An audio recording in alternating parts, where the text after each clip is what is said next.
Welcome to Stories That Heal, where small moments lead to big lessons.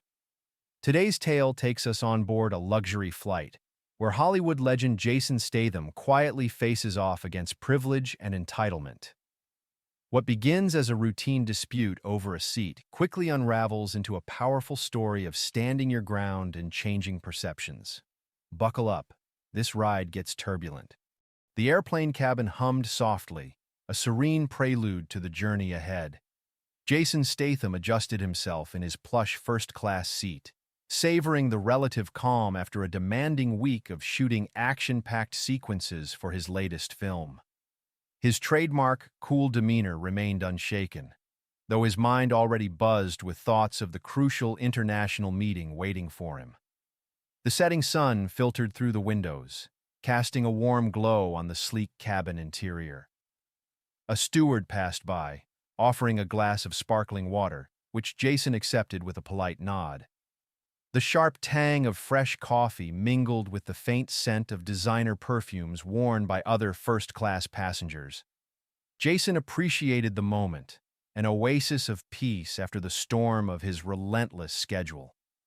He opened the leather-bound notebook resting on his lap, flipping to a page filled with neatly scribbled ideas for future projects.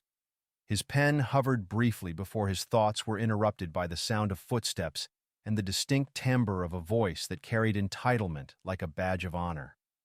"Oh, this must be a mistake," the voice said, a touch too loud for the otherwise tranquil cabin. Jason looked up, his piercing gaze meeting a tall, elegantly dressed woman with platinum blonde hair. Her manicured fingers clutched a designer handbag, which she held as though it were proof of her superiority. Trailing behind her was a shorter woman, her assistant perhaps, shifting nervously as if anticipating trouble. The woman's name, as Jason would soon learn, was Victoria Harper. Her sharp blue eyes scanned the cabin, settling on Jason's seat with a flicker of irritation that quickly hardened into resolve. "Excuse me," she said, stopping just beside Jason. Her tone was clipped, her words pointed as though she were addressing an obstacle rather than a person. Jason met her gaze with a polite but firm expression. "Yes?"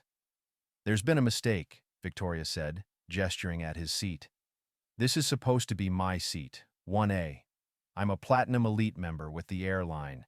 It's likely just an error in the system." Jason's brow arched slightly. He wasn't new to such interactions. "I booked this seat weeks ago," he replied evenly, holding up his boarding pass for her to see. "It's mine." Victoria's lips pressed into a tight smile, one that failed to reach her eyes. "I'm sure you'd be more comfortable in another seat. Perhaps one further back?" she suggested, her voice tinged with condescension. Jason leaned back slightly, his demeanor calm but unyielding. "I'm comfortable right here." Her assistant tugged gently at Victoria's sleeve, whispering something inaudible, but Victoria dismissed her with a wave. Her frustration now visible, she flagged down a nearby flight attendant, a young man named Eric, who wore a crisp uniform and an expression that faltered slightly as he approached. "Is there an issue?" Eric asked, his voice polite but cautious. "Yes, there's an issue," Victoria said, her tone now carrying a sharper edge. "My seat has been incorrectly assigned. I always fly in 1A. Always. I need this resolved." Eric turned to Jason, his professional smile faltering as he saw the ticket Jason calmly presented. He scanned it, nodded, and said, "Mr. Statham's ticket confirms this is his seat, ma'am."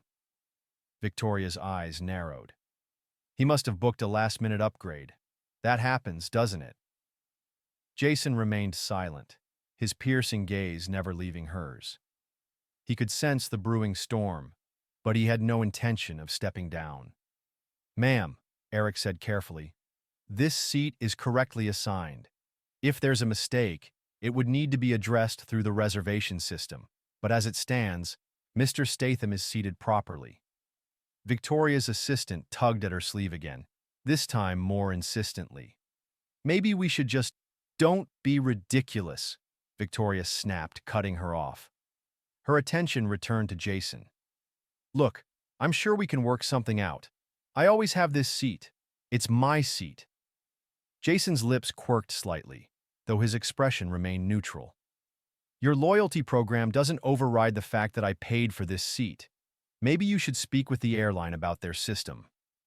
Before Victoria could respond, another flight attendant, a more senior one named Diane, approached, drawn by the escalating tension. Her presence exuded authority, though there was a hint of discomfort in her eyes as she assessed the situation. "Is there a problem here?" Diane asked, her tone measured. "Yes," Victoria said immediately, turning to Diane with an exaggerated air of exasperation. "I've been assigned the wrong seat. I always book 1A. I'm a Platinum Elite member, and I expect this to be corrected." Diane nodded slowly, her gaze shifting to Jason. "Mr. Statham, would you mind moving to another seat? We'd be happy to accommodate you elsewhere in first class." Jason tilted his head slightly, his gaze steady. "I booked this seat for a reason. I'm not moving." Diane hesitated, clearly torn. She turned back to Victoria. "Perhaps we could find you a different seat?" "This is unbelievable," Victoria hissed, her voice rising. "I've spent more on this airline than he probably makes in a year. Do you have any idea who I am?" Jason finally spoke, his voice calm but with a quiet authority that silenced the cabin. "Do you have any idea who I am?" The question hung in the air, cutting through the tension like a blade. Victoria faltered for a moment, her confidence flickering. Before she could recover, Jason continued. "This isn't about who you are or who I am," he said evenly. "It's about respecting the arrangements we've both made. I paid for this seat. I'm sitting here. End of story." The other passengers exchanged glances, their murmurs faint but audible. Victoria, visibly flustered, turned to Diane. "I want to speak to the captain. Now." Diane hesitated, then nodded. "I'll speak with the captain and return shortly," she said before retreating toward the cockpit. Victoria crossed her arms, glaring at Jason. "This isn't over," she muttered. Jason picked up his notebook, flipping it open once again. "It is for me." His calm tone left no room for debate. The cabin fell into a tense silence, the passengers now fully engrossed in the unfolding drama. Jason remained composed, his focus unwavering as he jotted down a few notes, already anticipating what lay ahead. As Diane made her way to the cockpit, the tension in the first-class cabin only grew thicker. Victoria sat stiffly in the aisle, her perfectly manicured nails tapping against the armrest in an impatient rhythm. Her assistant, seated beside her, glanced nervously around, avoiding eye contact with anyone. Jason, meanwhile, remained in his seat, his posture relaxed as he wrote in his notebook. He gave no indication that the commotion was affecting him, but his sharp eyes flicked to Victoria occasionally, assessing her like an opponent in a chess match. The low hum of whispers rippled through the cabin as passengers speculated about what might happen next. Some cast glances at Jason, recognizing him and murmuring his name under their breath. Others watched Victoria with thinly veiled disapproval, her loud complaints grating against the otherwise serene atmosphere. Minutes later, Diane returned, her expression carefully neutral, but with a faint tension in her jaw. She was followed by the captain, a tall man with a commanding presence and a calm but firm demeanor.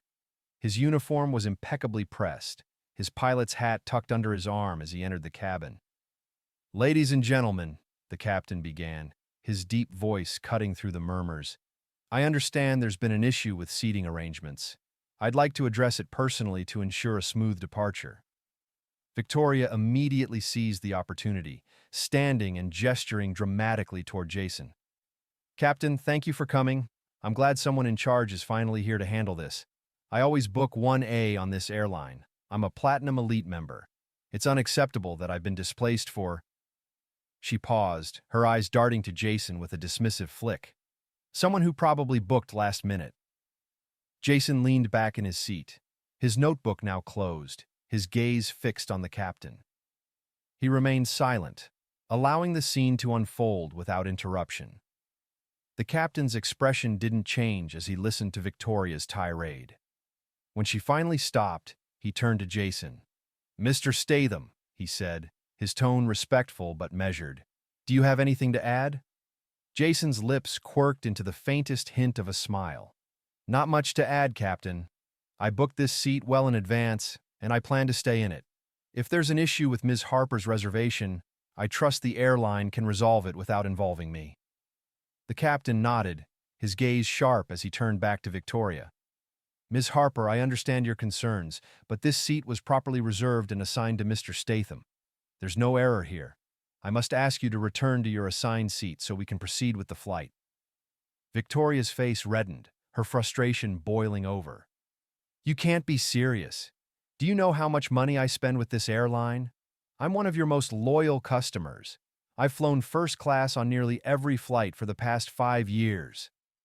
The captain's expression remained calm, but unyielding. "And we value your loyalty, Ms. Harper. However, loyalty does not override our policies or the rights of other passengers. I must insist that you take your assigned seat." Victoria's jaw tightened, and for a moment it looked as though she might argue further. But the murmurs from the other passengers, growing louder with every second, seemed to give her pause. The quiet judgment radiating from those around her was impossible to ignore. "This isn't over," she hissed under her breath, glaring at Jason one last time before turning and storming to her seat. Her assistant followed quickly, her head bowed, clearly mortified by the spectacle. The captain exhaled quietly, his professional mask never slipping. "Thank you for your cooperation, Mr. Statham," he said before turning to Diane. "Let's ensure the rest of this flight proceeds smoothly." "Yes, Captain," Diane replied, her voice tight. As the captain returned to the cockpit, Diane offered Jason a brief but apologetic smile before moving down the aisle to address other passengers. The cabin gradually settled back into an uneasy silence, though the atmosphere remained charged. Jason reopened his notebook, pen in hand, as if nothing had happened. But inwardly, he knew the situation was far from over. He glanced toward the galley, where Diane and another flight attendant were whispering furiously. From their body language, it was clear they were bracing for the fallout. Victoria, meanwhile, sat rigidly in her seat, her fingers gripping the armrests so tightly that her knuckles turned white. She leaned toward her assistant, whispering something that caused the younger woman's eyes to widen. Jason's phone buzzed softly in his jacket pocket. He pulled it out, the screen lighting up with a message from Marcus, a trusted contact in the airline's corporate office. "Heard about the situation. Call me if it escalates." Jason allowed himself a faint smile. He typed a quick response, assuring Marcus that he had the matter under control, for now. But he knew Marcus wouldn't let it rest. A Platinum Elite member like Victoria might carry weight with the airline, but Jason had connections that extended far beyond loyalty programs. The hum of the engines grew louder as the flight attendants prepared for takeoff. Jason settled back into his seat, his expression calm, but his mind already calculating the next move. He didn't enjoy confrontations, but he wasn't one to back down when challenged. Victoria had underestimated him, and soon she would learn that not everyone could be swayed by status or entitlement. As the plane taxied toward the runway, Jason felt the tension in the cabin ease slightly. For now, the storm had passed. But he could sense the undercurrents of unresolved conflict, like the calm before a second wave. As the plane ascended into the sky, the tension in the first-class cabin lingered like an unwelcome passenger. Jason Statham resumed jotting down notes in his leather notebook, his movements calm and methodical, though he remained acutely aware of the uneasy silence surrounding him. Across the aisle, Victoria Harper sat stiffly in her seat, her lips pressed into a thin line, her anger palpable. Her assistant, Emily, flipped through the in-flight magazine with the kind of nervous energy that suggested she'd rather be anywhere else. The faint chime of the seatbelt sign turning off broke the silence, and flight attendants moved through the aisles, offering drinks and refreshments. Jason accepted a glass of sparkling water with a polite nod, while Victoria waved off the attendant with a curt shake of her head. Her focus remained fixed on her phone, her fingers tapping furiously as she typed out what could only be an angry email or message. The calm didn't last long. Barely 10 minutes into the flight, Victoria stood abruptly, the sudden motion drawing the attention of the cabin. She strode purposefully toward the galley, her heels clicking against the carpeted aisle with a force that mirrored her simmering rage. Jason watched her go out of the corner of his eye, his face impassive but his mind alert. He had a feeling this wasn't over. In the galley, Diane Lewis, the flight supervisor, was reviewing the seating chart on her tablet when Victoria stormed in. The air seemed to shift as Victoria's presence filled the small space, her frustration practically crackling. "Ms. Lewis," Victoria began, her voice tight with barely restrained anger. "I need to speak with the captain. Now." Diane looked up, startled but maintaining her professional demeanor. "Ms. Harper, I assure you the captain is occupied with flying the plane. If there's an issue, I'm happy to assist." "This isn't something you can handle," Victoria snapped. "I've already been humiliated in front of the entire cabin. My status as a Platinum Elite member is being disregarded, and I demand that someone with authority address this." Diane hesitated, glancing toward the cockpit door. She understood the importance of keeping the peace, but involving the captain in a dispute that was already resolved felt excessive. Still, Victoria's tone left little room for argument. "I'll relay your concerns to the captain," Diane said carefully, "but I can't guarantee he'll step away from his duties for a seating matter." Victoria's eyes narrowed. "This is more than a seating matter. This is about respect, something your staff clearly lacks." Before Diane could respond, the curtain separating the galley from the cabin shifted, and Jason appeared, his expression calm, but his presence commanding. He leaned casually against the frame, his notebook tucked under one arm. "Ms. Harper," he said evenly, his voice cutting through the tension. "Still not satisfied with the outcome?" Victoria turned to him, her cheeks flushing with a mix of anger and embarrassment. "This is none of your concern, Mr. Statham." "Oh, but it is," Jason replied, his tone measured. "You've made it everyone's concern with your theatrics." Diane winced at the bluntness of his words, but didn't intervene. Jason's calm authority seemed to deflate some of Victoria's bravado, though her indignation remained. "I'm simply ensuring that this airline understands the gravity of their mistake," Victoria said, her voice rising slightly. "Unlike you, I have a reputation to uphold." Jason raised an eyebrow, a faint smile tugging at the corners of his lips. "A reputation built on what exactly? Entitlement?" Victoria gasped, her hand flying to her chest as if she'd been physically struck. "How dare you? How dare I?" Jason interrupted, his voice still calm but laced with steel. "You've spent this entire flight treating everyone around you as if they exist solely to cater to your whims. The airline made no mistake. Your sense of self-importance, however, is glaringly obvious." The tension in the galley was suffocating. Diane looked between the two, unsure whether to step in or let the confrontation play out. Victoria's face turned an angry shade of red, and for a moment, it seemed she might lash out. But Jason's unflinching gaze held her in place. "You're insufferable," she hissed, her voice low but venomous. Jason inclined his head slightly, unbothered. "Perhaps, but I'm not the one causing a scene at 30,000 feet.